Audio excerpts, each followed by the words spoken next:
نبی کے دین پہ مٹنے کی بات کرتے ہو،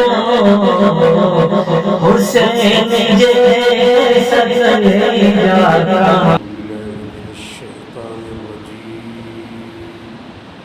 بسم الله الرحمن الرحيم فذكر فما أنت بنعمة ربك بكاهن ولا مجنون أم يقولون شاعر نتربص به ريب المنون قل تربصوا فإني معكم من المتربصين أم تأمرهم أحلامهم بهذا أم هم قوم طاغون أم يقولون تقوله بل لا يؤمنون فليأتوا بحديث مثله إن كانوا صادقين أم خلقوا من غير شيء أم هم الخالقون أم خلقوا السماوات والأرض بل لا يوقنون أم عندهم خزائن ربك أم هم المسيطرون فذكر فما أنت بنعمة ربك بكاهن ولا مجنون.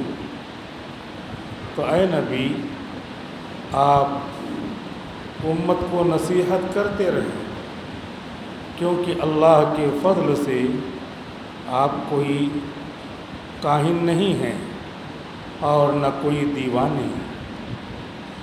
ان کو کہنے دیجیے، ان کے کہنے سے کچھ نہیں ہونے والا ہے، حقیقت بدلتی نہیں.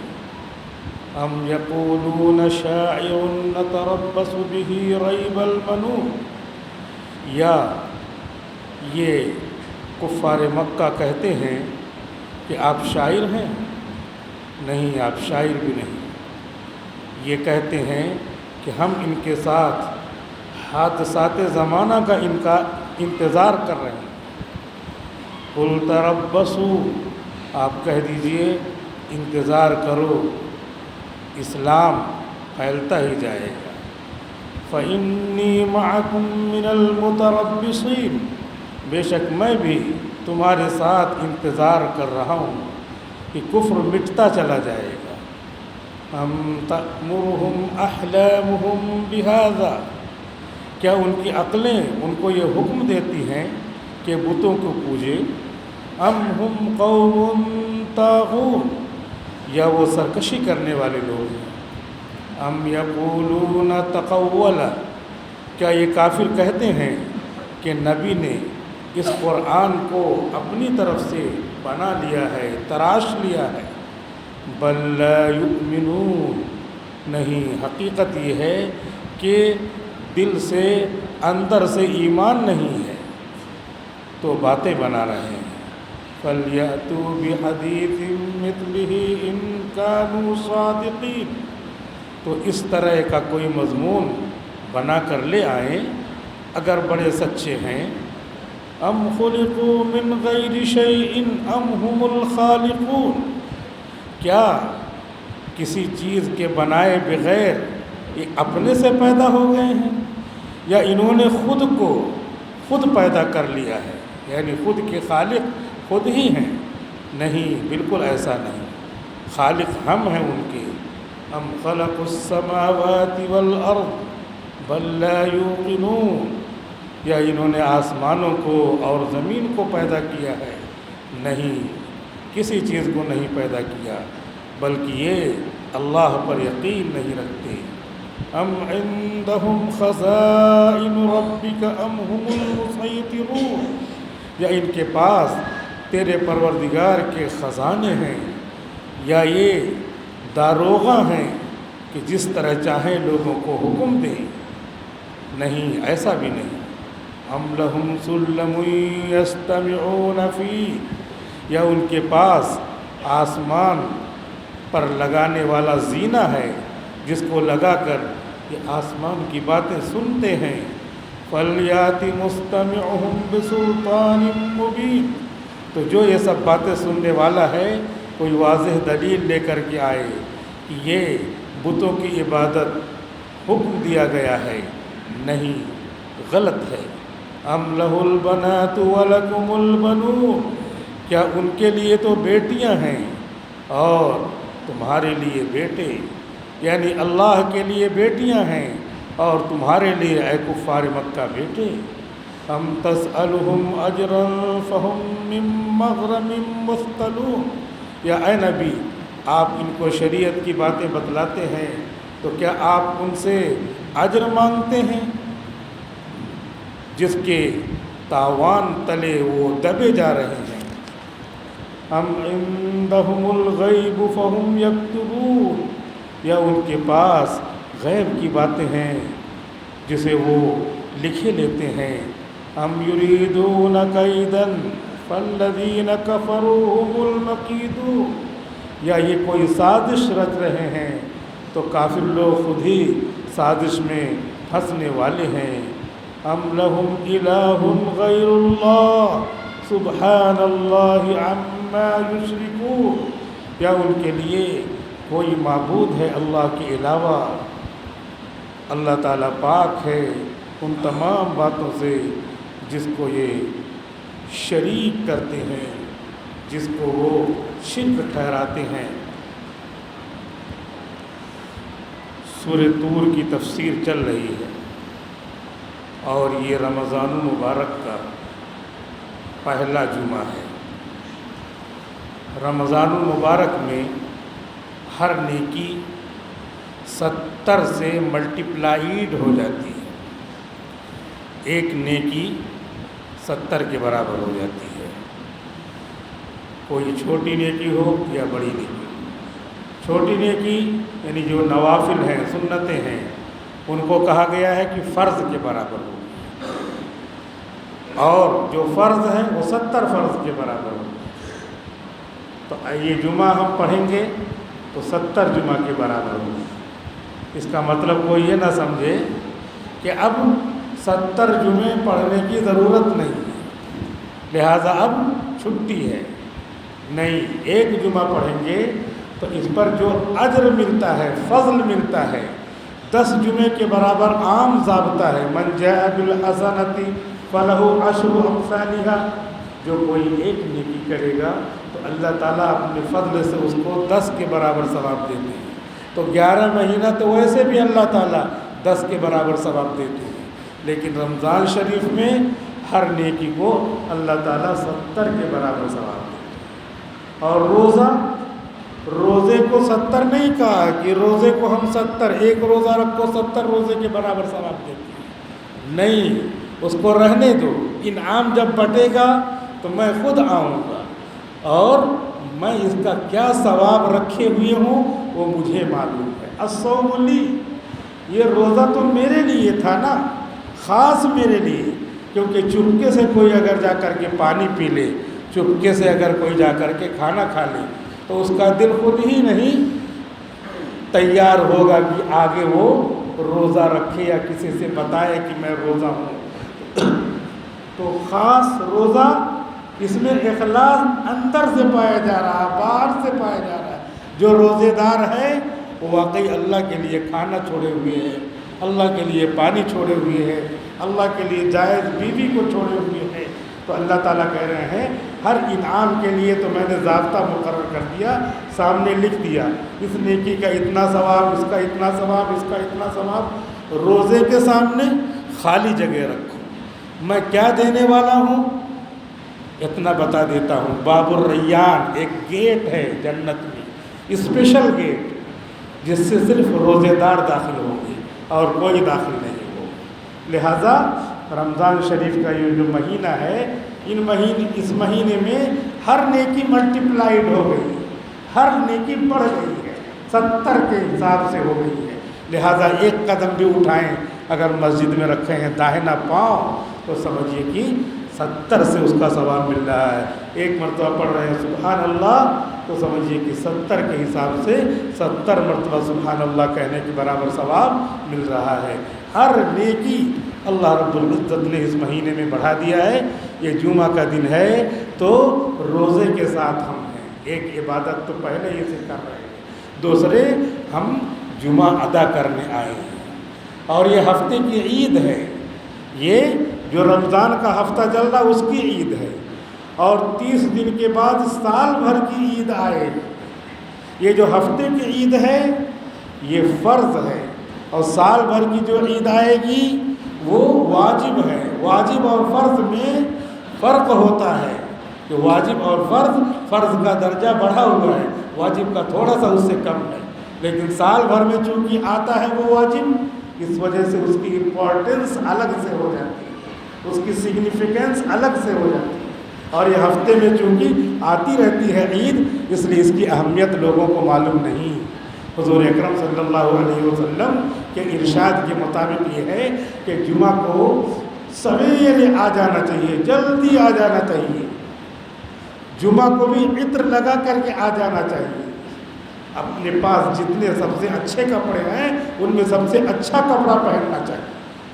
جمعہ کے دن خاص طور پہ ناخن کاٹ لینا چاہیے, ناخن کاٹ لینا چاہیے.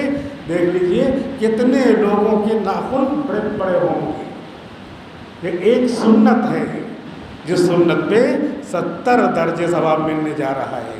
اور عام دنوں کا اعلان ہے, من تمسک بسنتی عند فساد امتی فلہ اجر 100 شہید کما فی مشکات المصابیح, کہ جس نے اس زمانے میں سنت پر عمل کیا, جب سنتوں کا نہیں پورے دین کا جنازہ نکالنے کے لیے لوگ تیار ہیں, تو اس زمانے میں ایک سنت پہ اگر کوئی عمل کرتا ہے تو اس کو 100 شہیدوں کے برابر ثواب. اس حدیث کی بنیاد پر الگ سے 100 شہید, ایک شہید کیا ہاتھ کٹانے کے لیے کوئی تیار نہیں ہے, گلا کٹانے کے لیے 100 شہیدوں کے برابر ثواب مل رہا ایک سنت پر. لیکن ہم نہیں, موبائل چلانا تھوڑا بڑا ہونا چاہیے, جو ہے اسکرین پر کیسے وہ چلے گا, کمپیوٹر چلانا ہے. یہ تھوڑی سی چیز, مر گئے تو سارا کمپیوٹر چھوٹ جائے گا, اس دنیا سے چلے گئے سانس بند ہو گئی تو سب چھوٹ جائے گا.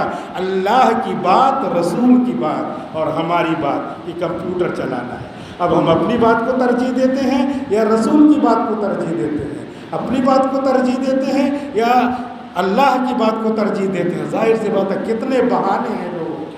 اگر ہمارا ناخن ایک ہفتے میں نہیں کٹا تو کتابوں میں فقہ کی لکھا ہوا ہے کہ 15 دن میں ناخن کاٹ لینا چاہیے. اگر پھر بھی نہیں کٹا تو 22 دن میں کاٹ لینا چاہیے. پھر بھی نہیں کٹا تو 30 دن میں کاٹ لینا چاہیے. پھر بھی نہیں کٹا تو 35 میں کاٹ لینا چاہیے. پھر بھی نہیں کٹا تو 40 دن میں کاٹ لینا چاہیے. 40 دن کے بعد اگر ناخن رہتا ہے تو حرام کے قریب ہے, مکروہ تحریمی ہے. یہ لوگ جانتے ہی نہیں کہ ناخن رکھنا یہ کیا ہے, حرام کے قریب ہے. گویا کہ شراب لینے کے ہاتھ میں گھوم رہے ہیں, گویا کہ خنزیر کا گوشت لینے کے ہاتھ میں گھوم رہے ہیں. لیکن یہ پتہ نہیں گندگی, اس میں میل کچیل بھی جمع رہتا ہے, دیکھنے میں بھی خراب رکھتا ہے. ہماری بچیاں, ہمارے گھر کی بچیاں بھی اسکول کالج پڑھتی ہیں تو وہاں سے متاثر ہو کر کے آتی ہیں اور بڑا بڑا ناخن رکھتی ہیں. مسلمان مرد کے لیے بھی یہی حکم ہے, مسلمان خواتین کے لیے بھی یہی حکم ہے. من عمل صالحا من ذکر او انثى وهو مؤمن فلنحيينه حیاتا طیبہ. مرد ہو یا عورت ہو, جو بھی ایمان لایا ہو وہ نیک کام کرتا ہے تو اس کو ہم دنیا میں پاکیزہ زندگی دیتے ہیں. اب ہماری خواتین کو کون سی پاکیزہ زندگی چاہیے کہ ناخن بڑھا کر کے اس پہ الگ سے رنگ روغن کرتی ہیں, خوبصورتی بڑھاتی ہیں. جو نبی کی نظر میں, اللہ کی نظر میں, جس کو اللہ نے خوبصورتی تو اللہ سے کہاں سے آئی ہے, جس کو اللہ رسول خوبصورت کہے وہ خوبصورت ہے. ہمارے اپنے بنانے سے خوبصورت نہیں. ناک یہاں لگی ہے, پیٹ پر لگا لے ناک تو خوبصورت نہیں رہے گا. اللہ نے اس طرح خوبصورتی دی ہے. ناک یہاں لگی ہے, پیچھے لگا لے تو خوبصورتی نہیں. جسے اللہ خوبصورت کہے, رسول خوبصورت کہے, اسے پوری دنیا مجبوراً خوبصورت کہتی ہے. کیونکہ یہ خوبصورتی ایسی ہے کہ اگر کھانا کھانا ہو اپنے ہاتھ میں لقمہ ہو، اگر ناک اگر پیچھے ہوتی تو لقمہ لے کر کے پیچھے سنگھانے کے لیے جانا پڑتا، اس کے بعد آ کر کے کھاتے۔ یہاں تو سارے مٹیریل، سارے اعضاء باڈی کے سب جمع ہیں یہاں جو ضروری ہیں، یہیں پہ آنکھ سے دیکھ لو، آنکھ پیچھے ہوتی لے جا کر کے دکھانا پڑتا کہ یہ دیکھو اس پہ تنکا ہے کہ نہیں ہے، لیکن سامنے ہے، ہم کو لقمہ دیا، ہم آنکھ سے دیکھیں، ناک سے سونگھیں اور ہونٹ کھول کر کے ہم اس کو استعمال کریں۔ اللہ رب العزت نے خوبصورتی اس کو بنائی ہے۔ اب اس کو تو سب ٹیکن فار گرانٹیڈ ہے، پوری دنیا مانتی ہے ہاں یہی خوبصورتی ہے، لیکن اب اس میں ہمیں کوئی تراشتا ہے، کوئی کچھ کرتا ہے، کوئی کچھ کرتا ہے، یہ ساری چیزیں حرام ہیں۔ ایسے ناخن کو بڑھا کر کے 40 دن کے بعد لے جانا تو نماز بھی مکروہ تحریمی ہوتی ہے، اور اس کے ساتھ ساتھ اپنا عمل بھی حرام کا چلتا رہتا ہے۔ تو گھروں میں ہماری بچیاں گھوم رہی ہیں، ہمارے بچے گھوم رہے ہیں، سب لوگ گویا کہ خنزیر کا گوشت اور گویا کی شراب لگا لگا کر کے پھر رہے ہیں، اور اس کے بعد کھانا کھاتے ہیں تو اس کھانے کے ذریعے جو لقمہ جائے گا شراب سے مکروہ تحریمی سے ٹچ ہو کر کے اس سے کون سا خون تیار ہوگا، اس سے کون سا گوشت تیار ہوگا، وہ نافرمانی والا گوشت تیار ہوگا، ماں باپ کی فرما برداری والا نہیں تیار ہوگا، اللہ کی فرما برداری والا نہیں تیار ہوگا۔ ہے تو معمولی چیز، لیکن اللہ کے رسول نے جب کہہ دیا تو وہ معمولی نہیں، معمولی کا مطلب آسان، کہنے میں تو آسان، دکھنے میں تو آسان، لیکن حقیقت میں کیا ہے؟ حقیقت میں اس طرح ہم تارک سنت ہیں۔ اللہ کے رسول نے فرمایا کہ بغل کے بال کو ہفتے میں 1 دن میں صاف کر لیا کرو، اور نہیں تو جمعہ کے بجائے 15 دن میں صاف کر لیا کرو۔ 15 دن میں نہیں صاف کرتا آدمی تو پھر جو ہے 22 دن میں صاف کر لے، 30 دن میں صاف کر لے، اور 30 دن کے بعد 35 دن میں صاف کر لے، 40 دن میں صاف کر لے۔ 40 دن میں نہیں صاف کیا تو ہماری نماز مکروہ تحریمی ہوگی۔ بغل کے بال، اس کو حدیث شریف میں آتا ہے کہ اس کو اکھاڑنا چاہیے، بجائے اس کے بنانے کے اکھاڑنا چاہیے، لیکن اس سے بھی اس کی اجازت ہے، منع نہیں ہے، لیکن یہ چیزیں ٹائٹ ہو جاتی ہیں تو یہ تکلیف ہوتی ہے۔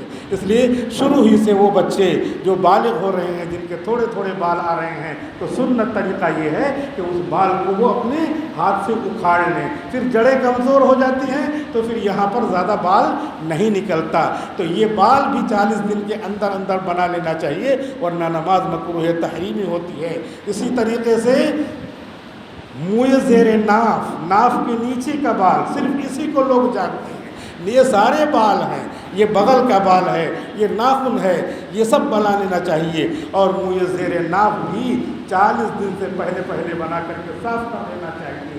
40 دن تک نہیں بنایا تو ہماری نماز مکروہ تحریمی ہوتی ہے۔ نماز آپ کہیں گے کہ ہم تو پڑھنے ہی نہیں آتے، مکروہ کی ضرورت ہی نہیں، تو پڑھنے آئیں گے، جمعہ تو آئیں گے پڑھنے، عید تو پڑھنے آئیں گے، نہیں آئیں گے تو جنازے کی نماز تو پڑھی جائے گی آپ کی، بغیر نماز کے نہیں دفن کیا جائے گا۔ اس وجہ سے کراہت لے کے کہاں جائیں گے؟ فرشتوں کے سامنے کراہت لے کے جائیں گے تو فرشتے جہنم کی کھڑکی کھول دیں گے، اور وہاں سے تپش آئے گی، دھوپ آئے گی، اور جہنم کا عذاب آئے گا۔ اور مرنا تو سب کو ہے، کوئی یہ کہے کہ میں تو نہیں مروں گا تو نہ مر کر کے دکھا دے، بتا دے۔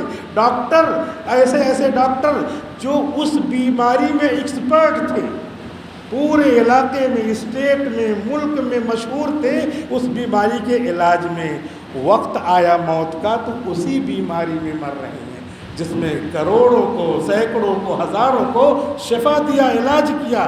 اللہ بتاتے ہیں، اللہ دکھاتے ہیں، اللہ رب العزت کہ تم نہیں شفا دیتے، شفا ہم دیتے ہیں۔ لہٰذا اس طریقے سے جمعہ کے دن موچھیں بنا کر کے آنا چاہیے۔ حدیث شریف میں آتا ہے موچھ کو چھوٹی کرو، قص الشوارب، ہم لوگ الٹا کرتے ہیں، کیونکہ الٹی نگری تلپٹ راجا، ہمارا سب کام الٹا ہی ہے۔ موچھیں کیا کرتے ہیں؟ بڑھائیں گے، اور داڑھی کیا کریں گے؟ چھوٹی کریں گے۔ حدیث شریف میں آتا ہے داڑھی کو بڑھاؤ اور موچھیں کترواؤ۔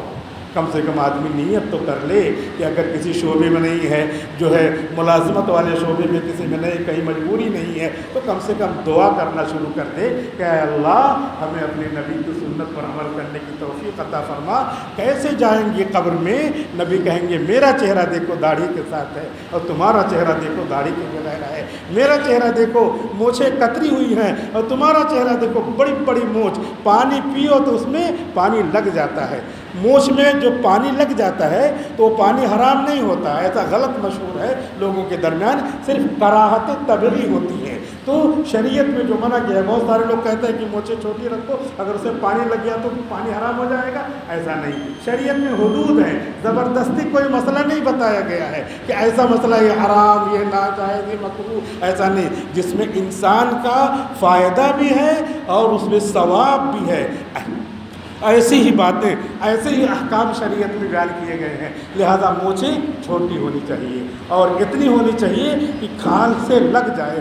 تراشنے کا تو حکم نہیں ہے، لیکن قینچی لے کر کے اتنا کاٹ دے کہ وہ بالکل کھال سے چمٹ جائے، لگ جائے، تو یہی حکم ہے سنت کا کہ اس طرح مونچھیں کاٹنا چاہیے اور داڑھی کو بڑھانا چاہیے، داڑھی بڑھانے کی نیت کر لیں۔ ابھی ہم نے کل پرسوں تفسیر میں بتلایا تھا کہ بخاری شریف کی حدیث ہے کہ جو بندہ کسی نیک کام کا ارادہ کر لیتا ہے تو ارادہ کرتے ہی اس کو ایک نیکی مل جاتی ہے، اور جب وہ نیکی وہ انجام دیتا ہے تو 10 نیکی کے برابر ثواب ملتا ہے۔ اور جو بندہ کوئی برائی کا ارادہ کرتا ہے تو برائی کی ارادے کی وجہ سے کوئی گناہ نہیں لکھا جاتا، جب وہ برائی کر لیتا ہے تب اس کو ایک گناہ لکھا جاتا، 10 نہیں لکھا جاتا۔ یہ اللہ کا کرم ہے، ہم تو مائل بکرم ہے، کوئی سائل ہی نہیں، راہ دکھلائے کسے رہ رو منزل ہی نہیں۔ تو یہ حدیث سنا کے بتانا یہ تھا کہ حدیث شریف میں آتا ہے کہ جب بندہ ایک نیکی کا ارادہ کر لیتا ہے، ارادہ کرنے ہی سے اس کو ایک نیکی مل جاتی ہے۔ تو یہاں پر شریعت میں کروڑوں نیکیاں ہیں، اربوں نیکیاں ہیں، بندے کو فوراً ارادہ ابھی کر لینا چاہیے کہ شریعت میں جتنی نیکی ہے سب کروں گا۔ تو سب کرنے کی وجہ سے بخاری کی اس حدیث کی بنیاد پر اس کو فوراً کروڑوں نیکی مل جائے گی۔ اب اس کے بعد پھر دوبارہ جب کبھی نیت کرے گا، سوچے گا، بار بار کروڑوں ملتی جائے، کروڑوں ملتی جائے گی۔ کیوں؟ اس لیے کہ جنت بہت بڑی ہے، اس کے لیے بہت زیادہ نیکیوں کی ضرورت ہے۔ فرائض، واجبات، سنن، مستحبات، مکروہ تحریمی سے بچنا، حرام سے بچنا، ان سب چیزوں سے بچا کر کے ہم کو جانا ہے۔ یہ دنیا کیا ہے؟ یہ دنیا ایسی ہی ہے جیسے راستے میں کیا ہے، کہیں کہ ادھر کسی نے گندا کیا، ادھر کسی نے پیشاب کیا ہے، ادھر کسی نے پیخانہ کیا ہے، ایسے کیا ہے، اور پیر چپل پہن کر کے، جوتا پہن کر کے ہم کو گزرنا ہے اس طرح کہ ہمارے پیر میں، ہمارے چپل میں گندا نہ لگے، غلاظت نہ لگے۔ یہی ہے تقویٰ، یہی ہے دنیا کہ ہم کو بچا کے چلنا ہے۔ گندگی تو پورا ہر جگہ ملے گی، آپ یہ بہانہ نہیں کرتے کہ کیسے جاؤں، یہاں تو گندا ہے لہذا جاتا ہی نہیں، اسے کیسے بھی بچا کر کے اپنی منزل کو پار کرتے ہیں کہ فلاں جگہ جانا ہے تو ہمارے پیر میں، ہمارے جوتے میں، ہمارے چپل میں غلاظت نہ لگے، اور گزر گئے اور غلاظت سے بچ گئے۔ لیکن اگر کبھی غلاظت لگ گئی تو بھی منزل تک جاتے ہیں اور وہاں جا کر کے اپنے پاؤں کو دھوتے ہیں، چپل کو دھوتے ہیں۔ تو یہ دنیا ہے، اس دنیا میں ایسے ہی غلاظت والی دنیا میں کیسے بھی بچا کر کے، تقویٰ سے، نیکی سے، روزہ رکھ کر کے، تلاوتیں کر کے، تسبیحات کر کے ہم کو گزر جانا ہے کہ اپنے اوپر گندگی نہ آئے، اور اگر آ گئی تو آگے جا کر کے توبہ کر کے اس کو دھو لینا ہے۔ توبوا الی اللہ جمیعا ایھا المؤمنون لعلکم تفلحون، اے ایمان والو توبہ کر لو، یعنی جو گندگی گناہ کی لگ گئی ہے اس کو لگے نہ رہنے دو۔ حدیث شریف میں آتا ہے کہ مومن کی شان کے خلاف ہے کہ اس کا کوئی گناہ باقی رہے، اور بزرگوں نے فرمایا ہے گناہ گندگی کی طرح ہے، جیسے گندگی ہم سمجھتے ہیں ایسے گناہ سمجھنا چاہیے۔ تو ظاہر سی بات ہے اگر ہم گناہ کو گندگی سمجھے تو گندگی نہیں، میلا ہو جاتا ہے، کچھ داغ لگ جاتا ہے تو گھر پہنچتے ہی اتار کر کے اس کو آلہ لگا کر کے اس کو نکالتے ہیں۔ تو مومن کی شان یہی ہے کہ اس کے جسم پر، اس کے سیرت پر، اس کے اخلاق پر کوئی گندگی لگ جائے، کوئی گناہ لگ جائے، چپل پہن کر کے جیسے گزر گیا اور اس میں پیخانہ پیشاب لگ گیا تو چپل کو جو اس سے اتارنا ہے اسے بھی ویسے نہیں رہنے دیتا۔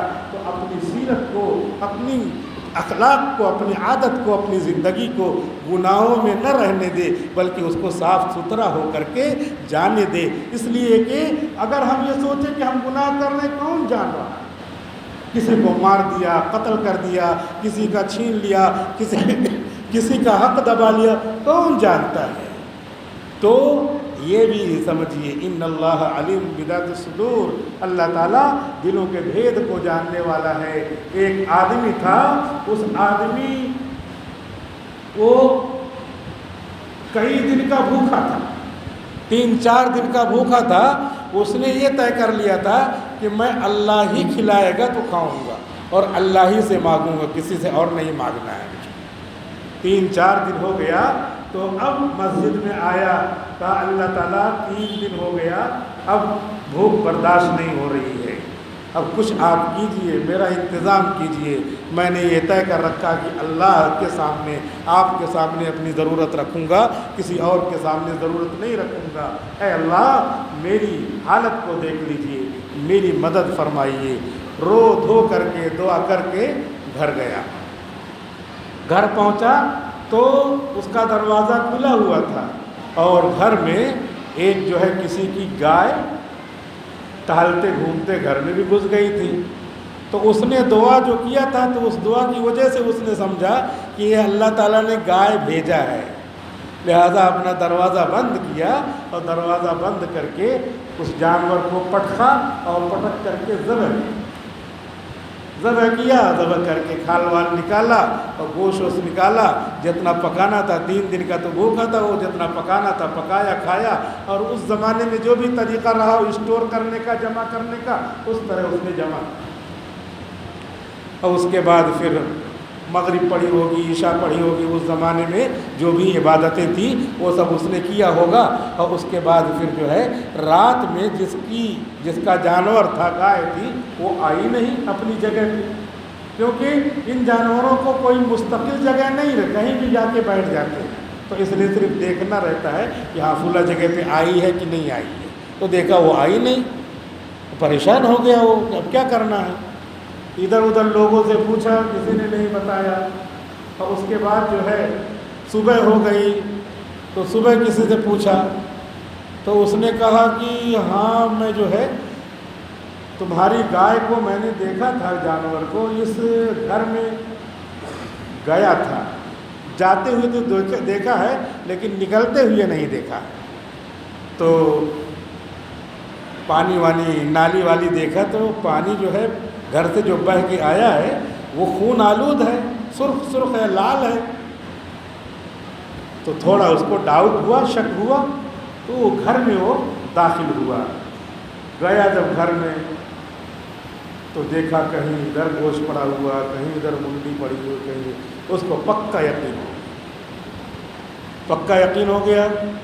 اس سے پوچھا یہ کس کا جانور ہے؟ اس نے کہا کس کا جانور ہے؟ میرا جانور ہے۔ کیسے تمہارا جانور ہے؟ کہاں وہ میرا ہے، یہ اللہ نے بھیجا تھا، وہ جو ہے میں نے ذبح کر لیا۔ کہا اللہ نے بھیجا تھا؟ ایسے کسی کا بھی آ جائے اس کو اللہ نے بھیجا تھا، چلو جا کے شکایت کرتا ہوں قاضی کے سامنے، جج کے سامنے۔ وہ چلا گیا جج کے سامنے شکایت کر، قاضی کے سامنے۔ قاضی کو بتلایا کہ ایسے ایسے مسئلہ ہے، میری گائے تھی، اس کے جو ہے گھر میں گھس گئی، اس نے ذبح کر کے کھا لیا اور کہہ رہا ہے کہ اللہ نے بھیجی۔ قاضی نے پولیس بھیجا، پولیس آئی، پکڑ کر کے اس کو لے گئی، قاضی کے سامنے حاضر ہوا۔ قاضی نے پوچھا کہ اس کی گائے تم نے کیوں ذبح کی؟ اس نے کہا اس کی گائے کیا؟ میں تو نہیں جانتا اس کی گائے۔ کہا نہیں، تم نے ذبح کیا ہے، صحیح مسئلہ بتاؤ، ماجرا کیا ہے؟ تو اس نے بتایا کہ اصل میں قاضی صاحب یہ 3 دن سے میں بھوکا تھا اور میں نے اپنی بھوک کو کسی کے سامنے کہا نہیں تھا، اللہ کے سامنے میں نے کہا اور میں رویا دھویا اور اس کے بعد دعا مانگی کہ اللہ میری بھوک کو دور کر دے۔ تو دعا مانگ کے میں گھر آیا تو ایک گائے اللہ نے بھیجی تھی، وہی گائے میں نے ذبح کر دیا، تو اللہ نے بھیجی تھی۔